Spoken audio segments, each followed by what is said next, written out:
Je veux dire ceci. Notre combat d'aujourd'hui, ce n'est pas pour nous. Notre combat, c'est pour le futur. C'est pour nos enfants. Et le problème du Congo, c'est qu'on nous a volé notre futur. Au Congo, le futur n'existe pas. Et ce qui est malheureux, c'est que même la communauté internationale qui s'organise dans leur pays pour préparer le futur de leurs enfants, ils ferment les yeux sur tout ce qui se passe au Congo. Et les combats que nous menions aujourd'hui, c'est le combat de l'avenir du Congo. J'aimerais souligner quelque chose. À l'heure actuelle, et ça c'est un message, c'est l'appel que je lance au peuple congolais. À l'heure actuelle,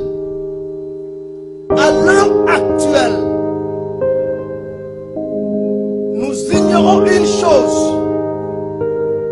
que nous avons donné à nos ennemis la force de dominer sur nous. Vous pourriez dire, pasteur, comment?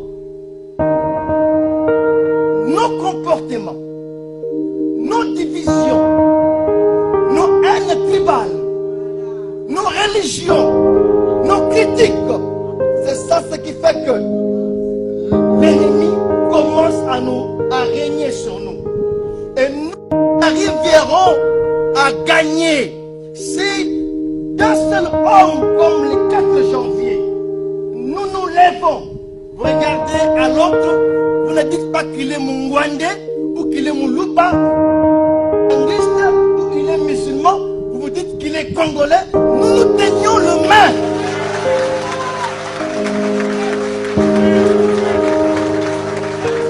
Mes chers amis, il y a un Dieu au ciel. Et ce Dieu-là voit la misère qui est au Congo. Ce Dieu-là a dit que la terre est sacrée. Il a même dit à Josué, allez pour cette terre, allez se battre. Et notre combat est légitime. Si aujourd'hui nous transcendons nos sentiments, cette culture de la haine, de jalousie, nous chanterons un jour au Congo, et Congo sera sauvé, et Congo sera sauvé. Oui,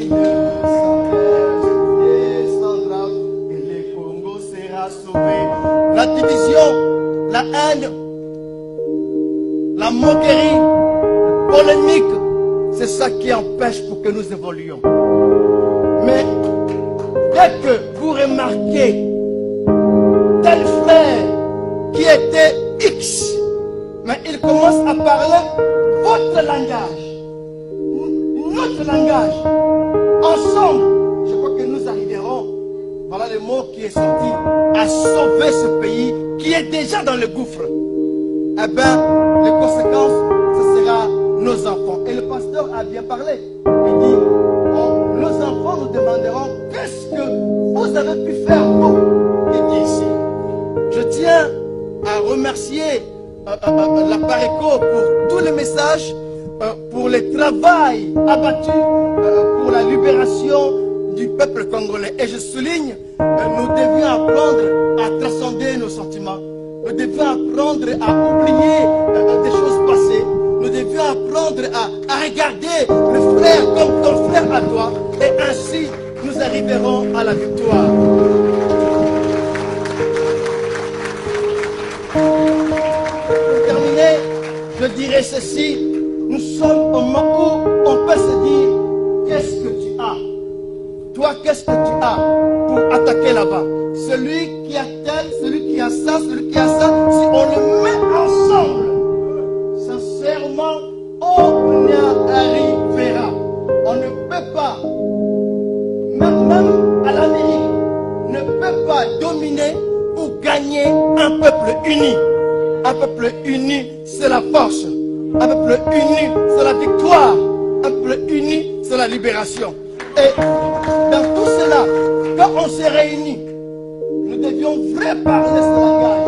Tous les mots qui ont détruit, qui continuent à détruire notre pays. Il y a ce manque de sincérité.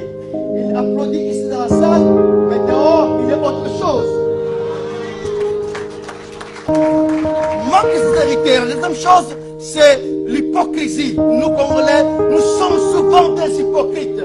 Si nous arrivons à être libérés de cet esprit de l'hypocrisie, nous y arriverons. Et voilà cette dernière chose, ce qui est triste à le dire, c'est que nous, peuple congolais, nous sommes très, il y a même très corruptibles. Un Congolais peut vendre sa femme que par une promesse d'un don. Je ne dis pas qu'il y soit un don, mais par une promesse d'un don. Et par une promesse, il vend son pays. Par une promesse d'être ministre, il trahit le pays. Mais si nous arrivions à être encore une fois libérés de ces démons, nous arriverons. Voilà, mes chers frères, et je suis content de le dire, mes chers frères congolais, voilà cette idée et cette pensée que j'ai eu à partager avec vous dans ces grandes tribunes d'Apareko. Que Dieu bénisse le Congo.